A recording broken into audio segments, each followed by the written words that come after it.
like, hey man, you know, you might want to go talk to these dudes. Is this even filming? There we go.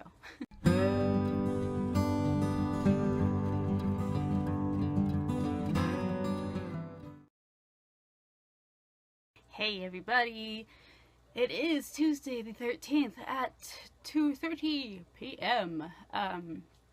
I have actually been awake since like 11:30 a.m., which is amazing considering, oh my gosh, excuse me, considering I did not go to bed until, or fall asleep until 8 a.m. I went to bed way before that, but I didn't actually fall asleep till 8 a.m. That's always fun. But the reason I woke up was because I got a phone call from a police officer. I don't remember if I mentioned this in my vlog yet or not yesterday. I got a message yesterday from a police officer basically saying that they were looking at my case.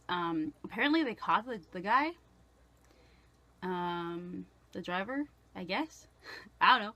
She said they caught him and they needed more information about my case, and the officers that were there at the scene are not on until Thursday. So I had to call her back, this and that. Well, I called her back yesterday, but she was already out of the office, and so she called me this morning, and we basically talked about what happened, because apparently the police report was like bare minimum.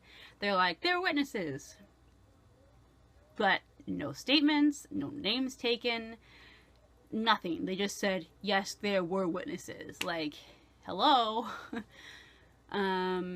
Apparently the policeman said that there was like a 3-minute window between like him seeing the car or hitting me and him getting there. At least that's what I'm understanding.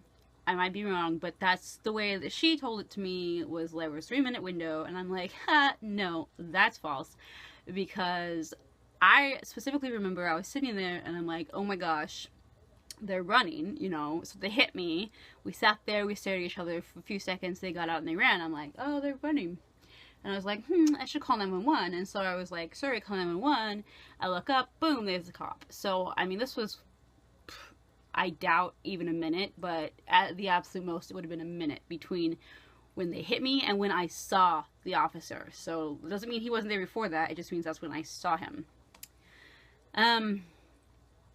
So yeah, obviously, you know, that wasn't true. Yeah, they were just not very good. There was like no information in the report. Apparently no information about me being hurt or anything. I'm like, yeah, I told her, I'm like, yeah, I got whiplash, I have a herniated disc, I have a bulged disc, my car is completely totaled. Apparently no one took pictures of the scene. Like, hello, isn't that kind of what you're supposed to do? I don't know, I mean, I'm not a cop or anything, but that just seems like common sense to me, that you would take pictures. Or at least of the car after it got towed back to the tow yard, right? But she said there were no pictures, and unfortunately the car is gone.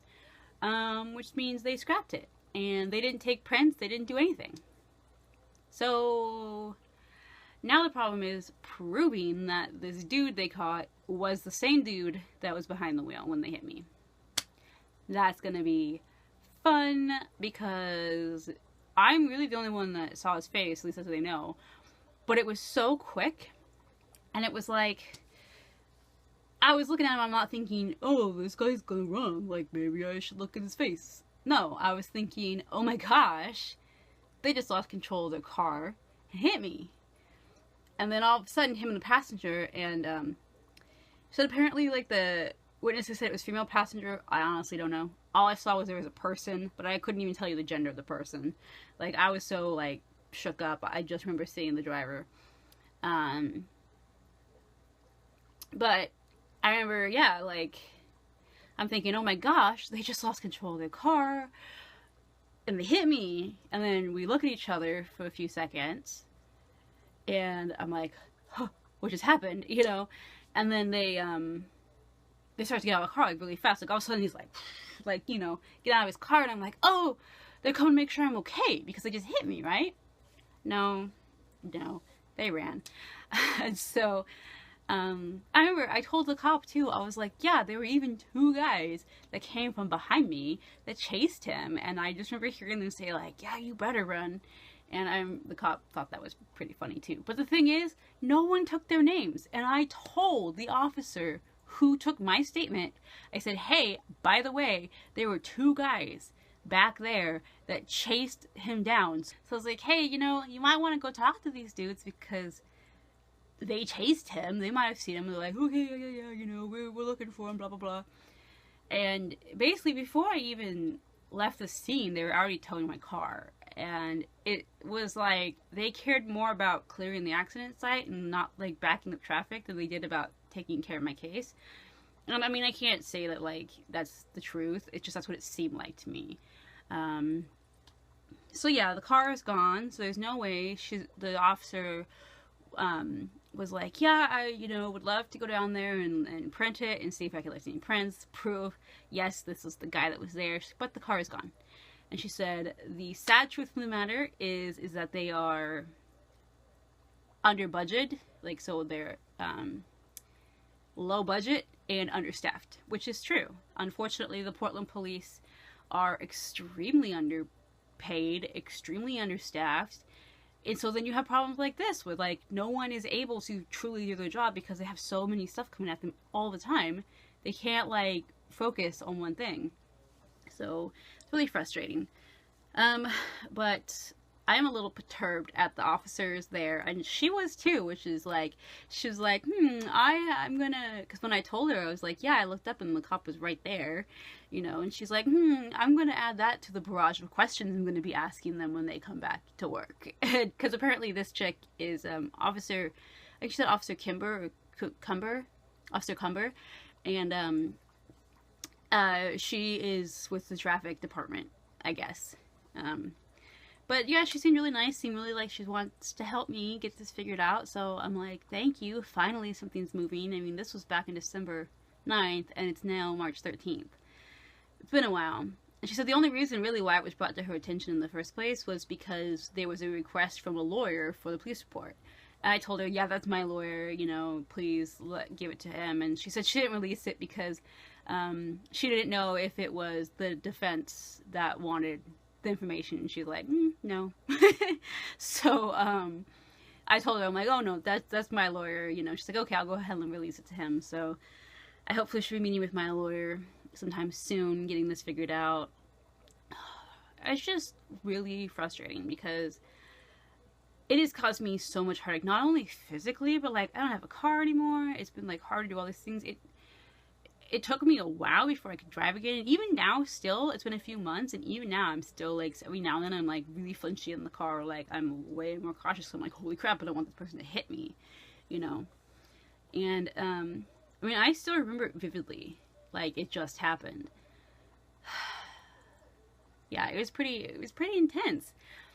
And so she said that she's gonna do her best to help me get all the information gathered up. I remember I told her too specifically, I'm like, no, I remember the ambulance driver even said, yeah, you're lucky that we were here so quickly. He's like, we heard on the radio, you know, police chase in progress, or however they word it, you know. And then he's like, yeah, me and my partner were like, oh great, here we go. And then a few seconds later, there's an accident, we need you, kind of thing. So I'm like, no, it was a chase. The officer specifically told me he saw them driving erratically, and that's why he pursued them. But apparently that was not in the report. So I'm like, really now? Yeah, I'm not too pleased. And I did try to contact this officer quite a few times by email, which he told me was the best way. By phone, never got back to me. So, I mean, like, I get you're understaffed, I get you're really busy, but it's kind of your job, right? And then don't tell me, like, if you have any questions or anything, just feel free to contact me if you're not actually going to get back to me. I don't know. But anyway, so this is now, she asked me if I want to pursue charges, and I'm like, yes, I do. Yes, I have a lawyer. So again, the biggest obstacle is whether or not this guy, we can prove that this guy was behind the wheel. I mean, that's the main issue right now. So she said she's gathering up as much information as she can. She's going to present it to the DA, and then the DA is going to decide from here, okay, yes, we have enough to take it before a grand jury, or no, unfortunately, there's just not enough evidence. So we'll see. She said that she'd keep in contact with me, so I'm looking forward to this finally getting moved on and resolved, and I'm going to meet, like I said, hopefully meeting with my lawyer pretty soon to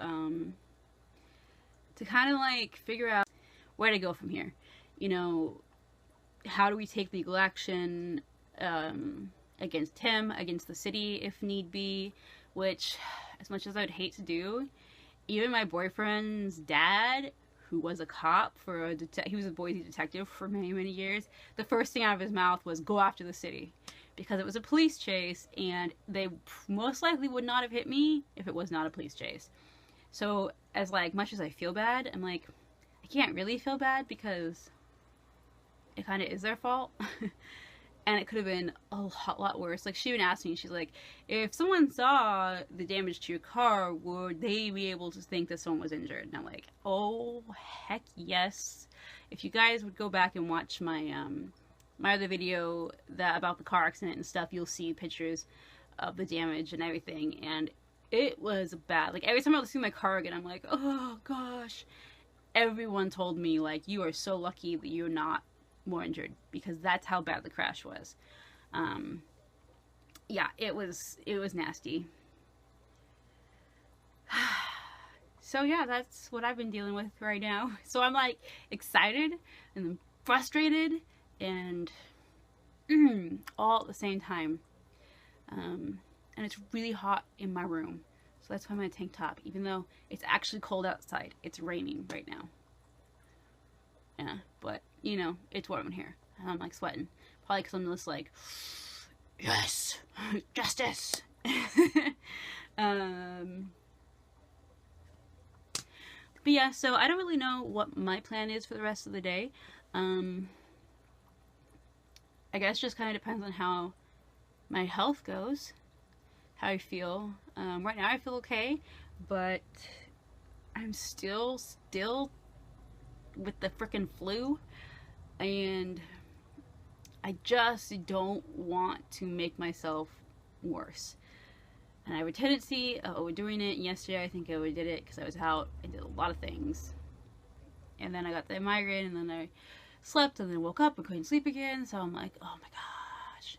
And I really need to change my fish tank water. So that's most likely what I'm going to do today. Clean animal cages. So I will talk to y'all a little bit later, keep you updated. As soon as I know anything, you will know. If I do anything else entertaining today, which I probably won't, but if I do anything else today, I'll give you guys an update.